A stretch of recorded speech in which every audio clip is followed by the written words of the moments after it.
Hey guys, quick note before the podcast. Hope you guys are having a great week. I just want to let you guys know that if you have any feedback, I'd really appreciate that. You guys get a hold of me on LinkedIn or my email. That's joe@codessa.io. That's I and the O at the end. Yeah, just let me know what your feedback is, what questions you want to hear, guests, all that good stuff. I'll keep giving you guys great content and hopefully keep this thing going. All right, have a great day, guys. Now to the podcast.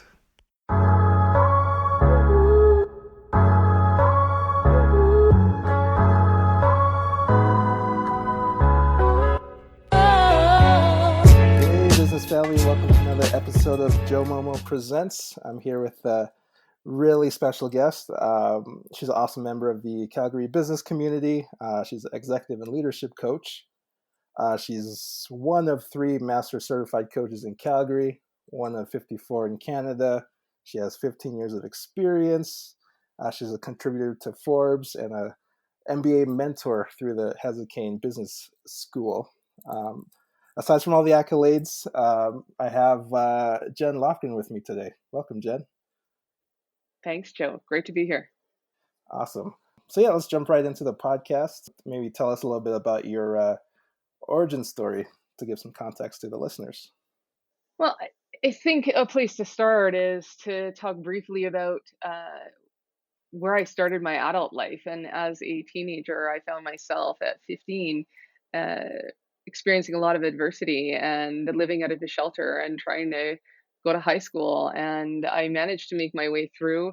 And I had some really great teachers, one in particular that showed up as a informal mentor for me and seeing my strengths along the way and helping me really think about who I wanted to be. And I finished high school just barely, managed to graduate with the minimum number of credits and didn't have a lot of direction and where I wanted to go with my life and career. And I took a couple of years to work, and I had the opportunity to work with one of Calgary's most respected interior designers at the time. And I went from being a struggling youth and living in a shelter and having unstable housing to spending time with some of the wealthiest families in our community. And what was important about that experience is uh, I had a chance to meet people that I thought were different than me. And, there's one story that stood out in particular. One woman, she would call the office and she'd call and I'd answer the name of the company and she'd say, Virginia, how are you? And I'd say, oh, it's Jen. I'm good. How are you? And next time she would call and she called me Virginia again and again.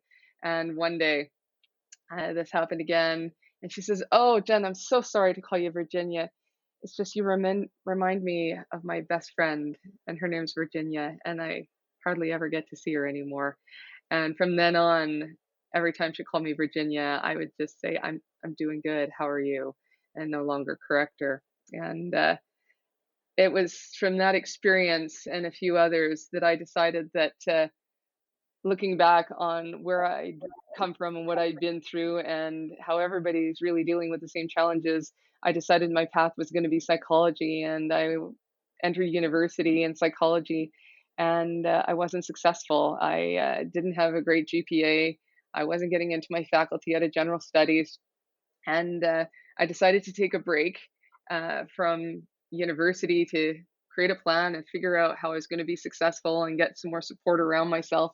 And I started doing some technology work. I was working as computer department manager for a retail company in Calgary, and that was the beginning of an 11-year technology career that took me into working for a telecom company, working on international computer networks, to working for a fiber company, to ultimately working for a transportation logistics organization on their nationwide network. And finally, the last role in my technology career was working as a senior network architect for an international energy company and leading projects for the Middle East, Colombia, and the Gulf of Mexico. And it was through that journey, and I found that I had been a consultant for a couple of years with the dot-com bust, then a employee, and working for a variety of different organizations. And no matter where I went, I wasn't feeling fulfilled, although I had a great opportunity, direction, choice of jobs, upward mobility into more senior leadership. And I was curious about this challenge if I didn't want it. And I had to spend some reflective time on exploring the question of, if not this, then what? And I discovered I don't love the core of what I do. I'm really good at this technology thing, but I like all the other things around my career. I love growing and developing my team, partnering with the business on strategy, leading through our challenging projects, and creating strategic plans for the future. But I didn't love the technology, and so I made the courageous choice to go back to school full time to Mount Royal University and achieve my HR designation to support me with an interest I had in leadership, culture, and teams. And when I came through Mount Royal University, I ended up achieving my designation and graduating with a distinction and a new level of success in my personal growth and professional growth. And then looking at what did I want with this new career, and my first opportunity was inside an organization in HR, doing leadership, culture, and teamwork alongside with some other HR projects. And that only lasted a few years because the bulk of the work that I loved to do was leadership, culture, and teamwork. And that work was going to shift and change because there's been so much transformation in the organization to that point that the projects weren't needed to the same extent they were. And I was facing, okay, now do I go find another job in another organization doing the same thing, or do I accept a very different role in HR in my organization? And I decided to take another leap and leave my organization and layer on some additional training, professional coach training, and start Incito Executive and Leadership Development in 2009. And boy, oh boy, did I pick a time to start a business. I started a business in a downturn. And in hindsight, it's the very best time that I could have, because it gave me a real education in how to run a sustainable business. Because anybody can start a business in a boom. If you start a business in a recession, it teaches you how to build a sustainable business for the long term. Absolutely. That's really inspiring. Thank you. Yeah, I know from lots of other podcast guests, it's rarely ever a straight path. So when you did start, I guess what's one thing you wish you had known when you began your career? I think it's something that I've learned to appreciate along the way, and that is a career in coaching and leadership development. That running a business, you need to focus on running your business. Yes, it's important that I am providing great service to our clients, and I'm an accomplished coach and keep up with my own professional development, and members of our team are providing great value and uh, accomplished coaches. Yet in the role that I'm in leading the business, it's so important to focus on running the business. It's such great business acumen, and it's something I've grown and developed over time that I wish earlier in starting this business I had developed greater skills around business acumen in terms of being an entrepreneur. And I waited many years to join the Calgary Chamber of Commerce to learn and be mentored by other business owners, not just other professionals in my area of expertise. And I wish I did that from the very, very beginning. I think I would have supported us in getting to an even greater level of success earlier on in the business than I've achieved today. And we've achieved great success in business today. I just know that having developed that business acumen and having other business owners, whether or not they're in the same space, for that business mentorship would have been a great value at the very beginning. Yeah, sometimes as business owners, we get sucked into being in the business, not so much working on the business. Yeah. Has there been a big challenge that you've learned from since then? If you don't mind, I'll tell you two quick ones, because I Yeah, think absolutely. they have two important learnings that are unique.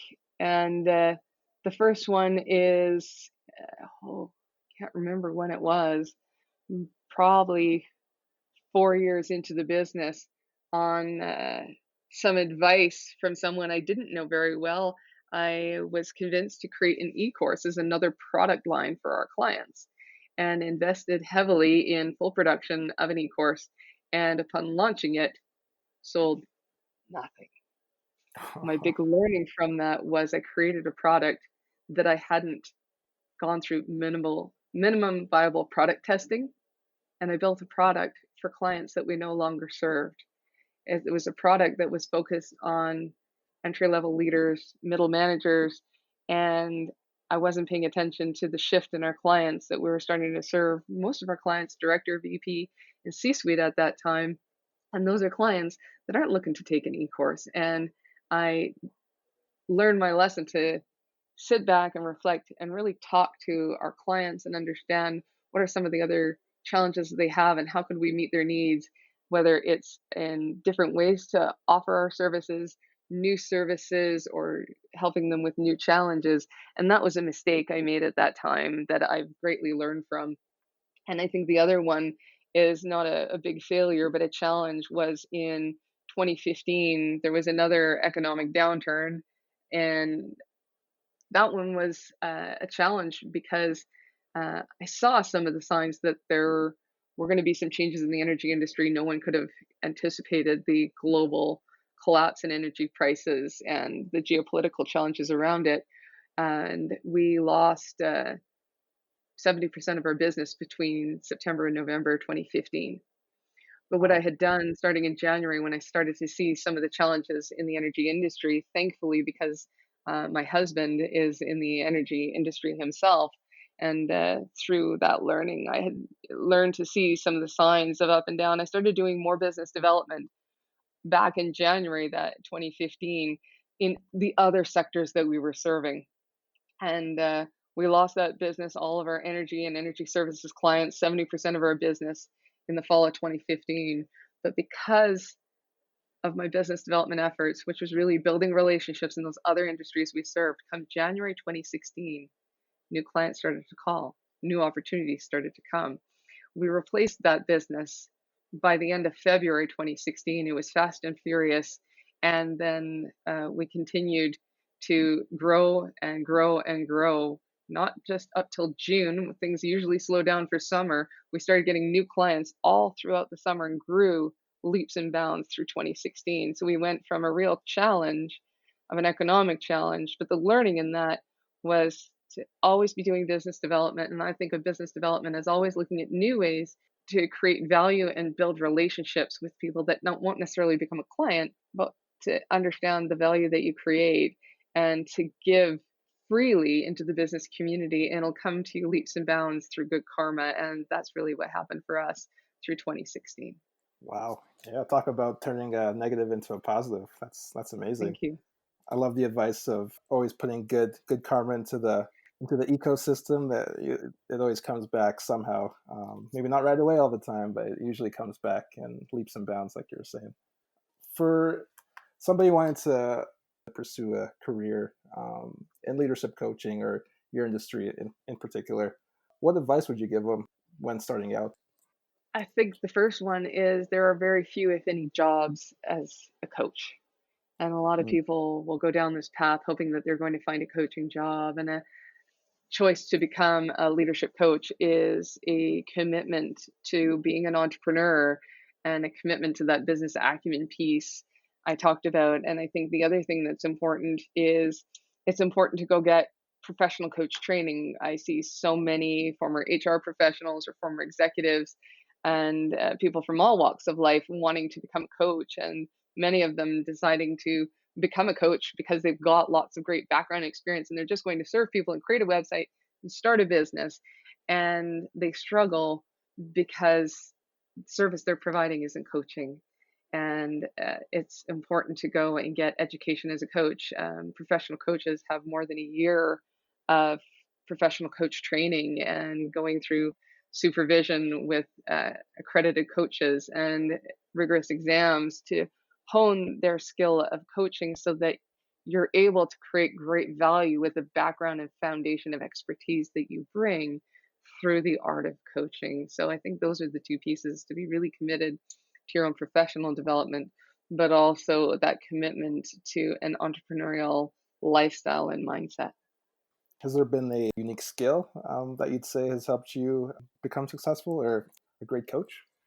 Ah, you know, I think there's a couple of things. One is my approach. I think about my clients and how they've described working with me compared to another coach. And I've been told that I take a blend of inquiry and digging deep, but then help them translate that into something that's practical and tangible that they can do with new insights, and not just have an inward looking approach, but to be real practical on, okay, so what can we do with that insight and how can they translate that into becoming more effective every day as a leader, and not just a mindset shift, but translating that into actions. And I think some of the other things that I'm known for, that skills that I bring, is taking a unique ability to listen to what's not being said. And I also tend to ask questions that no one is asking. And that's where I've been able to create a lot of value for the leaders I work with, in helping them unlock their thinking, because they're being posed questions that make them think in a different way. And I'm also able to hear those things that aren't being said, or what's between the lines, and ask questions about them or reflect them back to my clients so that they become more aware of their own thinking and what's driving their thinking and their decisions. Interesting. Would you say emotional intelligence would be another piece in that? Yeah, emotional intelligence paired with, I think a big part of it is also helping clients accept where they are now and uncover the limiting beliefs and fears that are holding them back from creating what they want next. And then helping them step into some courageous and brave choices where those limiting beliefs have been holding them back so far. And I think emotional intelligence is maybe a broader skill set, that a real slice I take in it is that real partnering with a client and helping them look at how are they getting in their own way, and then challenging them to take some action to move themselves forward. There's a question I'm dying to ask you. Yeah. What makes a good leader? I'm not going to list the qualities for you. I think uh, I want to approach that in a different way. It's a mindset, Mm, and I like to call it a mindset of letting go. Whether it's a letting go of being right, a letting go of being liked, or letting go of being in control. And it's really a mindset of stepping into that. Letting go is about stepping into vulnerability and risk and uncertainty and emotional exposure, so that that leader makes true connection with the people that they serve, and they're making tough decisions, and they're stepping into hard conversations, and they're uh, charting a course towards an uncertain future because they see something that other people can't see. uh, all of that requires an internal letting go. mm. Wow, that's powerful. Thank you. What are some of the resources that's helped you along the way? Oh, yeah. I have had so much help along the way from peers, informal mentors. I think I mentioned, earlier, I wish I had reached out to other business owners, yet when I did, they were always there as mentors. The business community, the Calgary Chamber of Commerce, has been an incredible resource along the way, along with some of the leaders that I've served with on the boards for other nonprofit organizations I've been involved in. They've all been formal and informal mentors for me along the way. And then some of the other more tangible resources have been learning from thought leaders like Simon Sinek and Peter Senge and Brene Brown, or Bob Anderson, the founder of the Leadership Circle, and Patrick Lencioni and Dan Pink, and so many more. One thing that I do a lot of is a lot of research and reading, to be able to support my clients, but it helps me be a better business owner and a better leader in community, whether it's running my own business or it's serving on a board of directors or it's just being a good community citizen. I think these are some of the resources that have really helped me create not only business success, but also uh, personal and professional fulfillment along the way. Has there been anything recently that you've read or listened to? I know you mentioned some great speakers and authors, but has there been anything recently?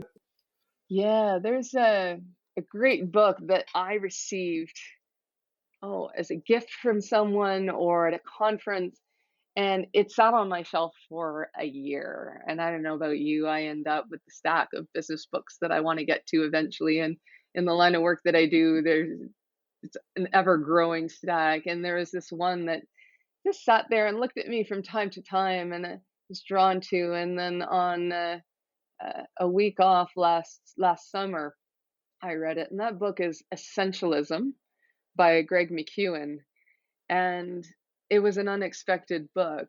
I thought this book was going to be more about cleaning up your house and uh, taking a minimalist lifestyle, and it was an amazing surprise because what I found inside it is that it's all about the mindset of leadership and about that journey I was telling you about of letting go, that Greg McKeown beautifully walks through many of the different elements of adopting a leadership mindset. And he doesn't call it that. Yet, as I worked through that book, I saw all those things that I talk to clients about presented beautifully in simple, easy terms to look at how do you walk through that journey of developing that mindset. So that book is Essentialism by Greg McKeown, and I'm sad that I waited a whole year to read it. I wish I read it sooner, and now that I read it, I can't unknow it, and it's often a book I recommend to my clients. Fantastic. I'm adding that to my iPhone notes right now. Essentialism, Greg McEwen. Got it. Because, yeah, I know that leadership doesn't just come from a title. There's a bunch of processes and mindset shifts and tweaks that you have to make to become a great leader, including emotional intelligence and, like you're saying, the letting go piece.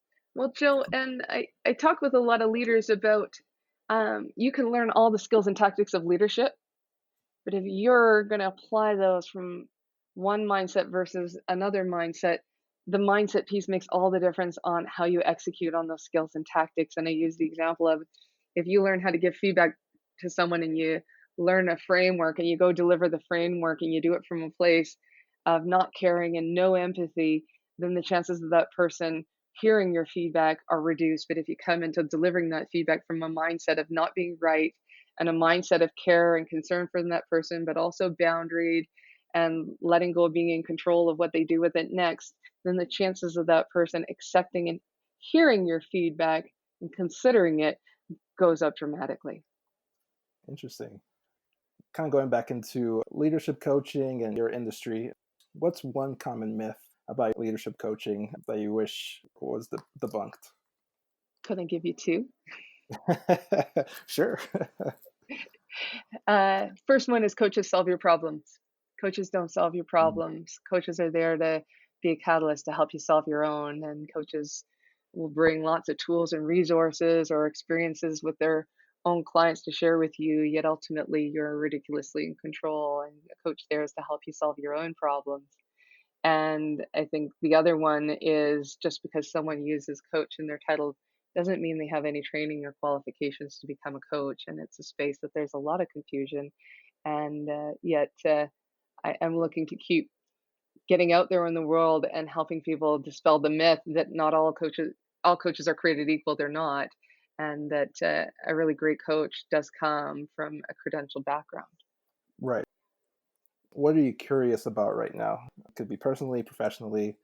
Yeah, there is, and I think it comes from the circumstance we're in right now with the challenges in the world and having to engage in our relationships differently and our businesses differently.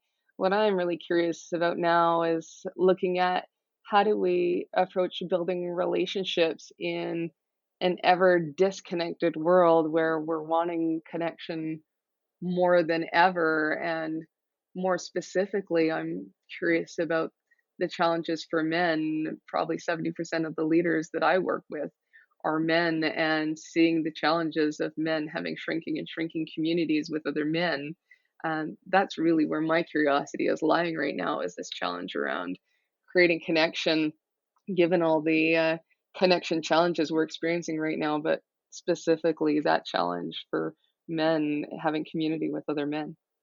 Interesting. I've never heard that before. Is there any insights that you have to this challenge? It's something I've been observing and seeing with my clients and all others in my personal life. And I guess what I've been testing and talking to people about is looking at how I can be part of a solution around that. So one of the things I'm going to be doing in the next few weeks or month and a bit is launching a leadership group that's for only men, and try testing that out online as a pilot to look at not a leadership program for men, but a leadership program that's focused on helping men talk with their peers about the challenges of leadership and bringing forward the mindset of leadership challenges to work through, but helping them engage in conversation with one another. And if at the end they don't need me anymore and they launch into having their own community, then I've done my job.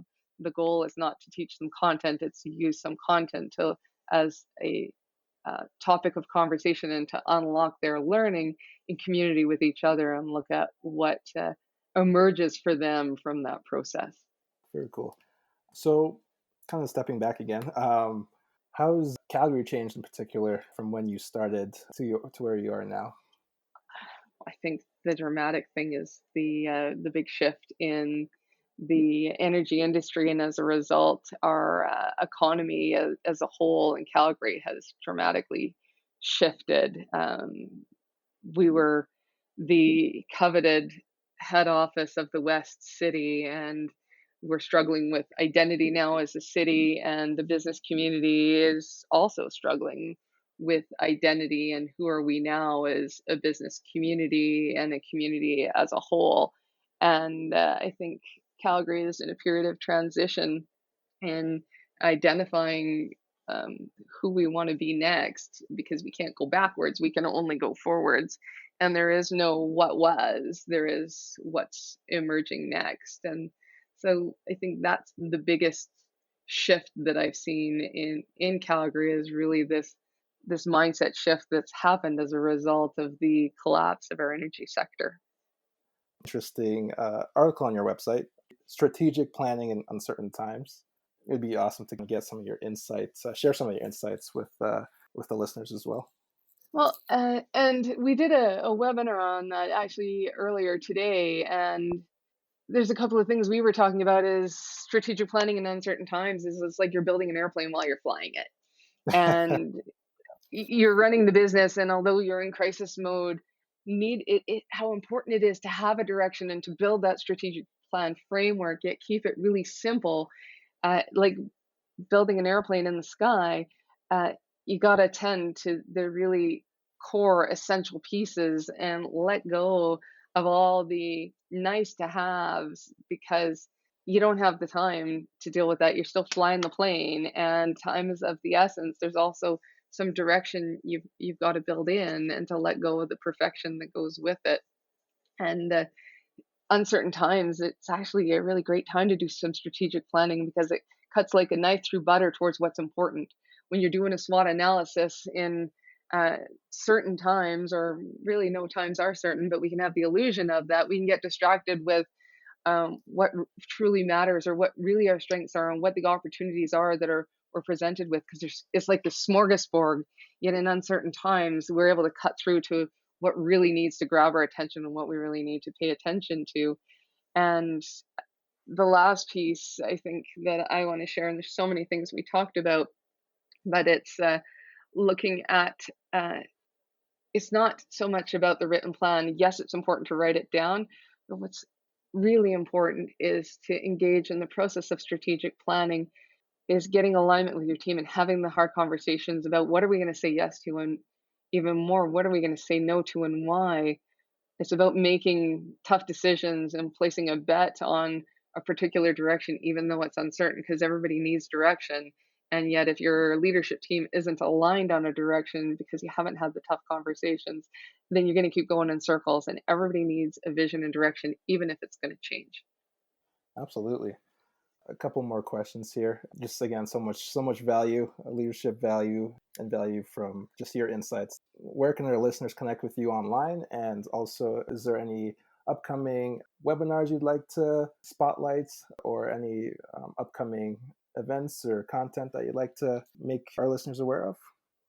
I think uh, first and foremost, listeners can connect with me through our website on incito.ca. And I publish a monthly newsletter, article on a leadership topic, share another thought leader's perspective on the same topic, and then a video on the topic as well for those that are looking for a video. I'm really engaged in conversation on LinkedIn, and then they can also find me on Twitter at Jenn with two N's underscore Lofgren.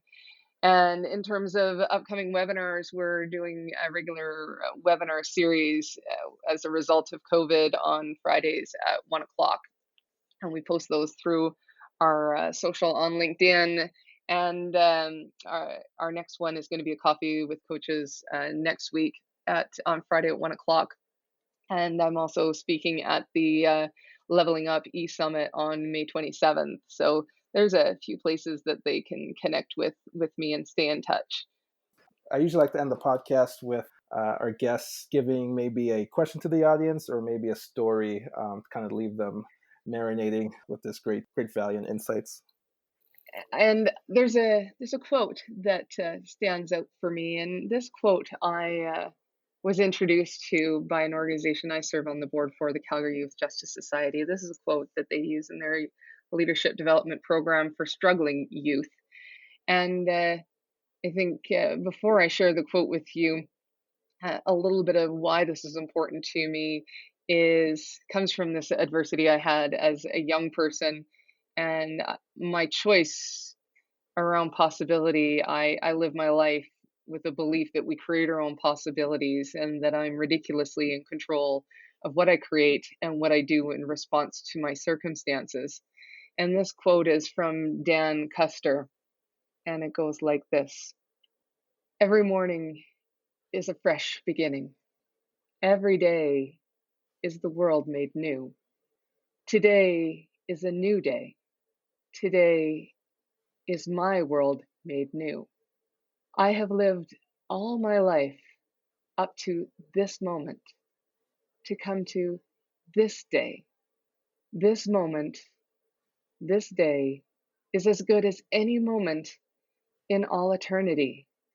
I shall make of this day, each moment of this day, a heaven on earth. This is my day of opportunity. And so my question to listeners is, what will you do today to capitalize on the opportunity presented to you today?